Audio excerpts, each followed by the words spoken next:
भगवान श्री कृष्ण ने कहा, महाभाग्यवान उद्धव, तुमने मुझसे जो कुछ कहा है मैं वही करना चाहता हूँ। ब्रह्मा, शंकर और इंद्रादि लोकपाल भी अब यही चाहते हैं कि मैं उनके लोकों में होकर अपने धाम को चला जाऊँ। पृथ्वी पर देवताओं का जितना काम करना था उसे मैं पूरा कर चुका। इसी काम के लिए ब्रह्मा जी की प्रार्थना से मैं बलराम जी के साथ अवतीर्ण हुआ था।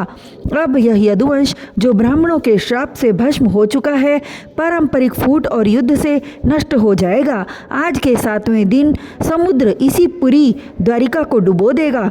प्यारे उद्धव, जिस क्षण मैं मर्त्यलोक का परित्याग कर दूंगा उसी क्षण इसके सारे मंगल नष्ट हो जाएंगे और थोड़े ही दिनों में पृथ्वी पर कलयुग का बोलबाला हो जाएगा। जब मैं इस पृथ्वी का त्याग कर दूं तब तुम इस पर मत रहना, क्योंकि साधु उद्धव, कलयुग में अधिकांश लोगों की रुचि अधर्म में ही होगी। अब तुम अपने आत्मीय स्वजन और बंधु बांधवों का स्नेह संबंध छोड़ दो और अनन्य प्रेम से मुझ में अपना मन लगाकर समदृष्टि से पृथ्वी में स्वच्छंद विचरण करो।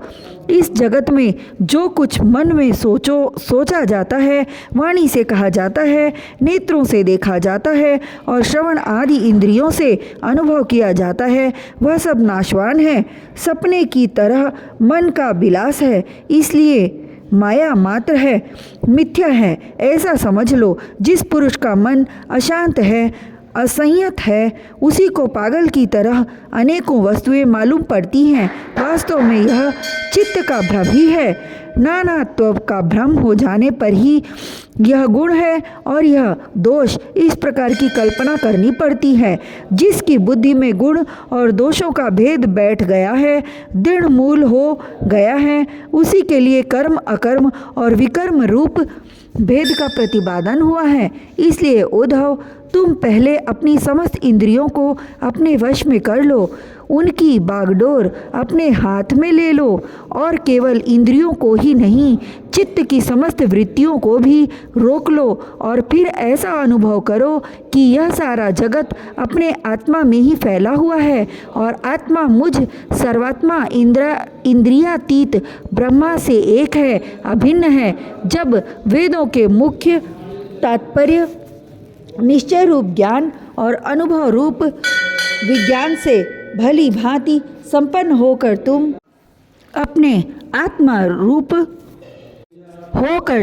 अपने आत्मा के अनुभव में ही आनंद मग्न रहोगे और संपूर्ण देवता आदि शरीरधारियों के आत्मा हो जाओगे। इसलिए किसी भी विघ्न से तुम पीड़ित नहीं हो सकोगे, क्योंकि उन विघ्नों और विघ्न करने वालों की आत्मा भी तुम ही होगे। जो पुरुष गुण और दोष बुद्धि से अतीत हो जाता है वह बालक के समान निषिद्ध कर्म से निवृत्त होता है, परंतु दोष बुद्धि से नहीं। वह विहित कर्म का अनुष्ठान भी करता है, परंतु गुण बुद्धि से नहीं। जिसने श्रुतियों के तात्पर्य का यथार्थ ज्ञान ही प्राप्त कर लिया, जिसने श्रुतियों के तात्पर्य का यथार्थ ज्ञान ही नहीं प्राप्त कर लिया बल्कि उनका साक्षात्कार भी कर लिया है और इस प्रकार जो अटल निश्चय से संपन्न हो गया है, वह समस्त प्राणियों का हितैषी सुहृद होता है और उसकी वृत्तियां सर्वथा शांत रहती हैं। वह समस्त प्रतीयमान विश्व को मेरा ही स्वरूप, आत्मस्वरूप देखता है, इसलिए उसे फिर कभी जन्म मृत्यु के चक्कर में नहीं पड़ना पड़ता। श्री सुखदेव जी कहते हैं, परीक्षित, जब भगवान श्री कृष्ण ने इस प्रकार आदेश दिया तब भगवान के परम प्रेमी उद्धव जी ने उन्हें प्रणाम करके तत्व ज्ञान की प्राप्ति की इच्छा से यह प्रश्न किया। उद्धव जी ने कहा, भगवान, आप ही समस्त योगियों की गुप्त पूंजी, योगों के कारण और योगेश्वर हैं। आप ही समस्त योगों के आधार, उनके कारण और योग स्वरूप भी हैं। आपने मेरे परम कल्याण के लिए उस संन्यास रूप त्याग का उपदेश किया है, परंतु अनंत जो लोग विषयों के चिंतन और सेवन में घुल मिल गए हैं, विश्वात्मा हो गए हैं, उनके लिए विषय भोगों और कामनाओं का त्याग अत्यंत कठिन है। सर्वस्वरूप उनमें भी जो लोग आपसे विमुख हैं, उनके लिए तो इस प्रकार का त्याग सर्वथा असंभव है। ऐसा मेरा निश्चय है प्रभो, मैं भी ऐसा ही हूँ। मेरी मति इतनी मूढ़ हो गई है कि यह मैं हूँ, यह मेरा है, इस भाव से मैं आपकी माया के खेल, देह और गेह के संबंध, स्त्री पुत्र धन आदि में डूब रहा हूँ। अतः भगवान, आपने जिस संन्यास का उपदेश किया है उसका तत्व मुझ सेवक को इस प्रकार समझाइए कि मैं सुगमता पूर्वक उसका साधन कर सकूं। मेरे प्रभो, आप भूत भविष्य वर्तमान इन तीनों कालों से अबाधित हैं, अबाधित एक रस सत्य हैं। आप दूसरे के द्वारा प्रकाशित नहीं, स्वयं प्रकाश आत्मस्वरूप हैं। प्रभो, मैं समझता हूँ कि मेरे लिए आत्म तत्व का उपदेश करने वाला आपके अतिरिक्त देवताओं में भी कोई नहीं है। ब्रह्मा आदि जितने बड़े बड़े देवता हैं वे सब शरीराभिमानी होने के कारण आपकी माया से मोहित हो रहे हैं। उनकी बुद्धि माया के वश में हो गई है। यही कारण है कि वे इंद्रियों से अनुभव किए जाने वाले ब्रह्मा विषयों को सत्य मानते हैं। इसलिए मुझे तो आप ही उपदेश कीजिए भगवान। इसी से चारों ओर से दुखों की दावाग्नि से जलकर और विरक्त होकर मैं आपकी शरण में आया हूँ। आप निर्दोष देश काल से अपरिच्छिन्न, सर्वज्ञ, सर्वशक्तिमान और अविनाशी वैकुंठ लोक के निवासी एवं नर के नित्य सखा नारायण हैं। अतः आप ही मुझे उपदेश कीजिए। भगवान श्री कृष्ण ने कहा, उद्धव, संसार में जो मनुष्य यह जगत क्या है, इसमें क्या हो रहा है इत्यादि बातों का विचार करने में निपुण हैं, वे चित्त में भरी हुई अशुभ वासनाओं से अपने आप को स्वयं अपनी विवेक शक्ति से ही प्रायः बचा लेते हैं। समस्त प्राणियों का, विशेषकर मनुष्य का आत्मा अपने हित और अहित का उपदेशक गुरु है, क्योंकि मनुष्य अपने प्रत्यक्ष अनुभव और अनुमान के द्वारा अपने हित अहित का निर्णय करने में पूर्णतः समर्थ है। सांख्य योग विशारद धीर पुरुष इस मनुष्य योनि में इंद्रिय शक्ति, मन शक्ति आदि के आश्रयभूत मुझ आत्म तत्व को पूर्णतः प्रकट रूप से साक्षात्कार कर लेते हैं। मैंने एक पैर वाले, दो पैर वाले, तीन पैर वाले, चार पैर वाले, चार से अधिक पैर वाले और बिना पैर के इत्यादि अनेक प्रकार के शरीरों का निर्माण किया है। उनमें मुझे सबसे अधिक प्रिय मनुष्य का ही शरीर है। इस मनुष्य शरीर में एकाग्र चित्त, तीक्ष्ण बुद्धि पुरुष, बुद्धि आदि ग्रहण किए जाने वाले हेतुओं से जिनसे कि अनुमान भी होता है, अनुमान से अग्रहा अर्थात अहंकार आदि विषयों से भिन्न मुझ सर्व प्रवर्तक ईश्वर को साक्षात अनुभव करते हैं। इस विषय में महात्मा लोग एक प्राचीन इतिहास कहा करते हैं। वह इतिहास परम तेजस्वी अवधूत दत्तात्रेय और राजा यदु के संवाद के रूप में है। एक बार धर्म के मर्मज्ञ राजा यदु ने देखा कि एक त्रिकालदर्शी तरुण अवधूत ब्राह्मण निर्भय विचर रहे हैं। तब उन्होंने उनसे यह प्रश्न किया। राजा यदु ने पूछा, ब्राह्मण, आप कर्म तो करते नहीं, फिर आपको यह अत्यंत निपुण बुद्धि कहाँ से प्राप्त हुई, जिसका आश्रय लेकर आप परम विद्वान होने पर भी बालक के समान संसार में विचरते रहते हैं। ऐसा देखा जाता है कि मनुष्य आयु, यश अथवा सौंदर्य, संपत्ति आदि की अभिलाषा लेकर ही धर्म, अर्थ, काम अथवा तत्व जिज्ञासा में प्रवृत्त होते हैं। अकारण कहीं किसी की प्रवृत्ति नहीं देखी जाती। मैं देख रहा हूँ कि आप कर्म करने में समर्थ, विद्वान और निपुण हैं। आपका भाग्य और सौंदर्य भी प्रशंसनीय है। आपकी वाणी से तो मानो अमृत टपक रहा है, फिर भी आप जड़, उन्मत्त अथवा पिशाच के समान रहते हैं। न तो कुछ करते हैं और न चाहते ही हैं।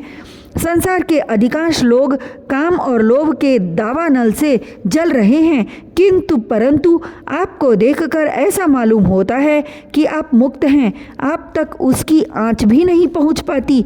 ठीक वैसे ही जैसे कोई हाथी वन में दावाग्नि लगने पर उससे छूटकर गंगा जल में खड़ा हो।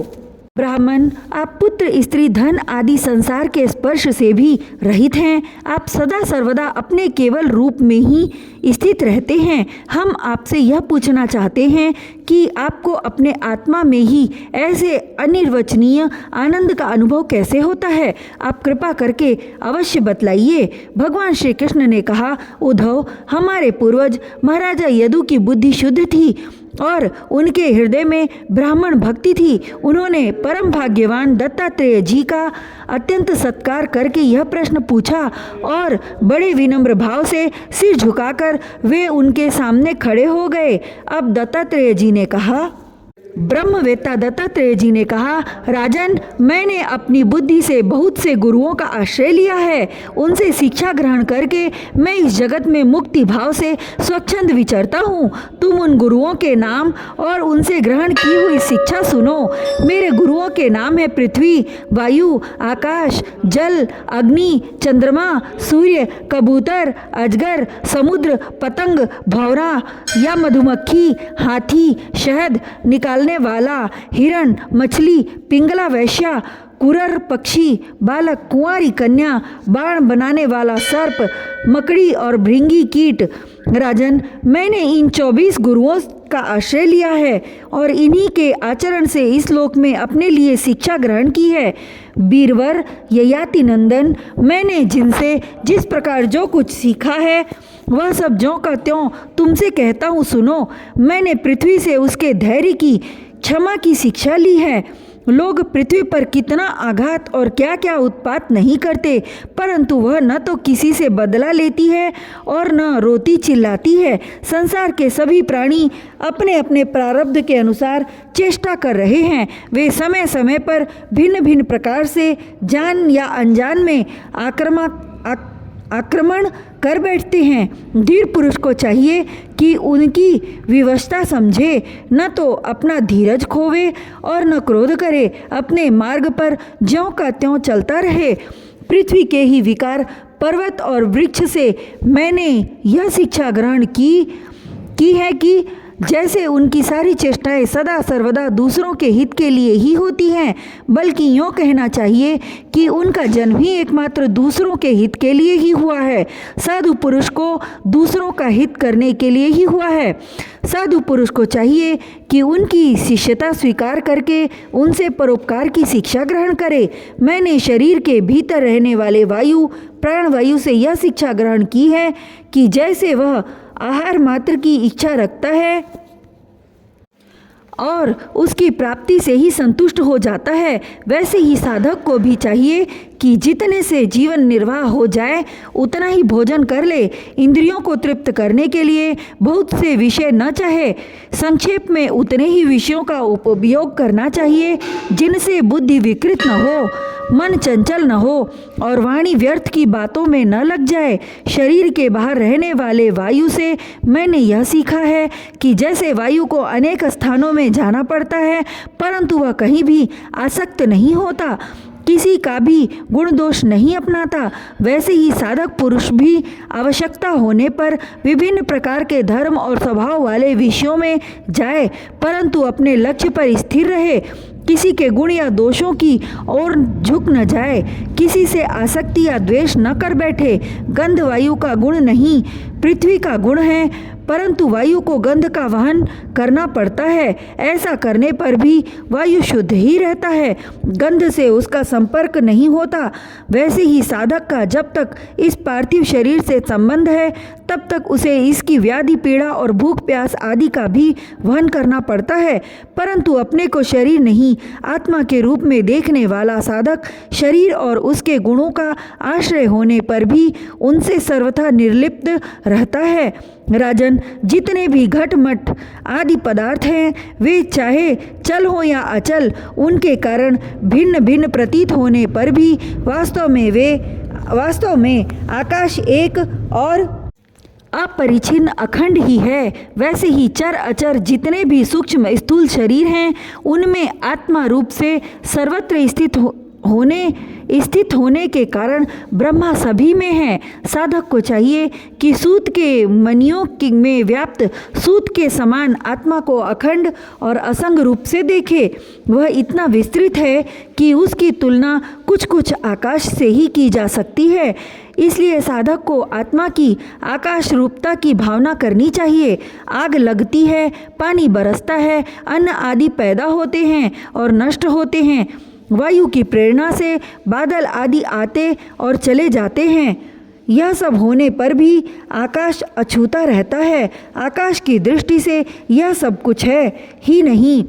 इसी प्रकार भूत, वर्तमान और भविष्य के चक्कर में न जाने किन किन नाम रूपों की सृष्टि और प्रलय होते हैं, परंतु आत्मा के साथ उनका कोई संस्पर्श नहीं है। जिस प्रकार जल स्वभाव से ही स्वच्छ, चिकना, मधुर और पवित्र करने वाला होता है तथा गंगा आदि तीर्थों के दर्शन, स्पर्श और नामोच्चारण से भी लोग पवित्र हो जाते हैं, वैसे ही साधक को भी स्वभाव से ही शुद्ध, स्निग्ध, मधुर भाषी और लोक पावन होना चाहिए। जल से शिक्षा ग्रहण करने वाला अपने दर्शन, स्पर्श और नामोच्चारण से लोगों को पवित्र कर देता है। राजन, मैंने अग्नि से यह शिक्षा ली है कि जैसे वह तेजस्वी और ज्योतिर्मय होती है, जैसे उसे कोई अपने तेज से दबा नहीं सकता, जैसे उसके पास संग्रह परिग्रह के लिए कोई पात्र नहीं, सब कुछ अपने पेट में रख लेती है, और जैसे सब कुछ खा पी लेने पर भी विभिन्न वस्तुओं के दोषों से वह लिप्त नहीं होती, वैसे ही साधक भी परम तेजस्वी, तपस्या से देदीप्यमान, इंद्रियों से अपराभूत, भोजन मात्र का संग्रही और यथा योग्य सभी विषयों का उपभोग करता हुआ भी अपने मन और इंद्रियों को वश में रखे, किसी का दोष अपने में न आने दे। जैसे अग्नि कहीं लकड़ी आदि में अप्रकट रहती है और कहीं प्रकट, वैसे ही साधक भी कहीं गुप्त रहे और कहीं प्रकट हो जाए। वह कहीं कहीं ऐसे रूप में भी प्रकट हो जाता है जिससे कल्याणकामी पुरुष उसकी उपासना कर सकें। वह अग्नि के समान ही भिक्षा रूप हवन करने वालों के अतीत और भावी अशुभ को भस्म कर देता है तथा सर्वत्र अन्न ग्रहण करता है। साधक पुरुष को इसका विचार करना चाहिए कि जैसे अग्नि लंबी चौड़ी टेढ़ी सीधी लकड़ियों में रहकर उनके समान ही सीधी टेढ़ी या लंबी चौड़ी दिखाई पड़ती है, वास्तव में वह वैसी है नहीं। वैसे ही सर्वव्यापक आत्मा भी अपनी माया से रचे हुए कार्य कारण रूप जगत में व्याप्त होने के कारण उन वस्तुओं के नाम रूप से कोई संबंध न होने पर भी उनके रूप में प्रतीत होने लगता है।